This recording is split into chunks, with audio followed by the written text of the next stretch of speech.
I now yield to Ms. Hoyle. You have 5 minutes.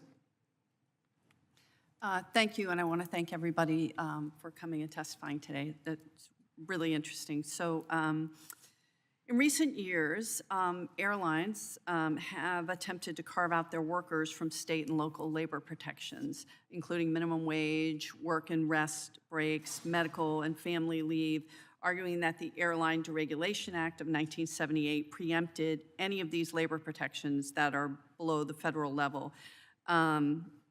Such an act would severely impede airline worker recruitment, which there are already issues with. Federal preemption of state and local labor standards would also force workers to rely on Congress to intervene in labor disputes, as we saw with the recent rail strike. So my question is for Mr. Bolter. Would you oppose enactment of any language that would preempt or lower airline labor standards? And if so, why or why not? Thanks for the question. Unfortunately, that's way out of my lane of aviation safety. We're interested in certainly fatigue and other things for flight crews. Other parts of the agency, our legal department, we could have government affairs get back to you and answer that question for you. I think it's important because, again, worker protections, making sure that people feel safe, that will help us in recruiting staff, which, again, I think is important. And to that end, we've also seen, since the COVID-19 pandemic, a lot more assaults of airline workers and flight attendants, significant rise in assaults. There were almost, there were thousands and thousands of unruly passengers in 2021, 2,359 unruly passenger reports in 2022. So, as part of the 2018 FAA reauthorization, Congress mandated that air carriers develop employee assault prevention and response plans to address violence against frontline aviation workers. While most airlines have submitted plans, the FAA does not believe they have the authority to enforce them or hold airlines accountable if they do not submit these plans. So, again, Mr. Bolter, would the FAA support legislative language to clarify the FAA's authority to enforce mandatory employee assault prevention and response plan? Right now, crew members can receive voluntary advanced self-defense training to ensure safety and integrity of the cockpit door. Would the FAA support mandatory self-defense training for all airline crew members?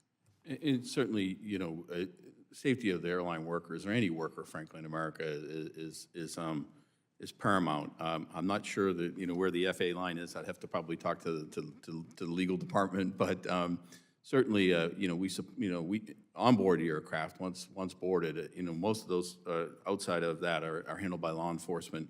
But once boarded, then we have taken a zero tolerance policy for in-flight.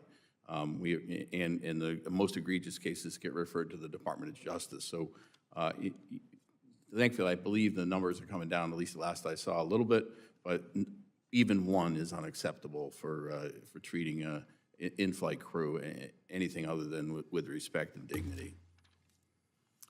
Thank you. And final question, we've talked about trying to recruit more pilots, and there are barriers, whether they're financial barriers, and they're significant. And in Oregon, we have some pilot programs that have really worked well to get more representation from underrepresented communities, rural communities, people that, aren't affluent to get into, to become pilots. So happy to talk to you about that.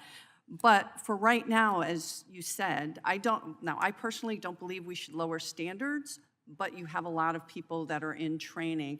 What do you think about, or would you support increasing the airline pilot retirement age, especially to have them mentor new pilots coming in, provided that they can show that they have competency to still fly the planes? Well, thank you for the question. It's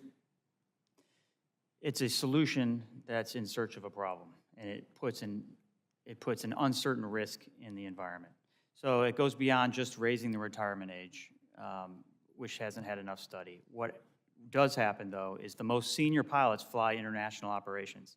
So those pilots will not be allowed to continue flying international operations past the age of 65. So those pilots will be forced to come back and fly domestic flying on a smaller piece of equipment thereby going through another training cycle, a varied training cycle that could have been for a pilot that's coming up that has a longer-term ability to fill that position. So it's going to create a shorter-term problem for the airlines and a training problem in that period of time, so it's more of a problem than any solution it would offer. Thank you. Now